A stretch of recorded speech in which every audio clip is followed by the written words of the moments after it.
Deuxième réunion du groupe de travail technique du CREFIAF sur la vérification financière et des systèmes d'information. La cérémonie d'ouverture était présidée par le premier président de la Cour des comptes du Gabon, Gilbert Ngoula, qui a le reportage de Charles Bamondo et de Guy Franklin Mangenga.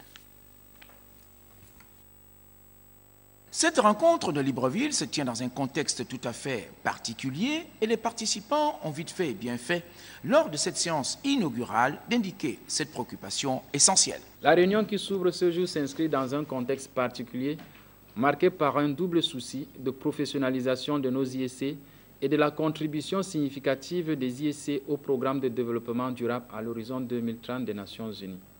Donc, au-delà des objectifs globaux assignés à cette réunion, la présente devra nous permettre également d'identifier les livrables à développer et à présenter à la prochaine réunion du CRI prévue en novembre 2017 à Abidjan, en Côte d'Ivoire.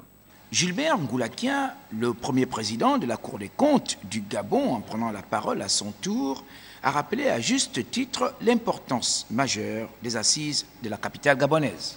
La réunion de Libreville est importante parce qu'elle nous permettra d'évaluer et de réviser certaines actions, puis de recadrer le plan d'action en raison des contingences liées à la mise en œuvre des différentes activités.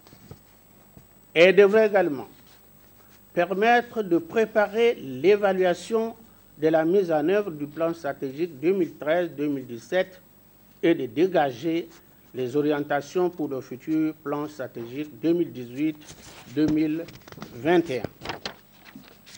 Dans ce cadre, il importe de reconnaître que la mise en œuvre de notre plan d'action revêt une importance toute particulière pour notre organisation qui est soumise à une obligation de résultat. Les travaux qui vont durer 3 jours devraient être sanctionnés par des résolutions susceptibles d'harmoniser et d'améliorer les techniques de vérification financière et les systèmes d'information indispensables au fonctionnement des institutions des pays membres.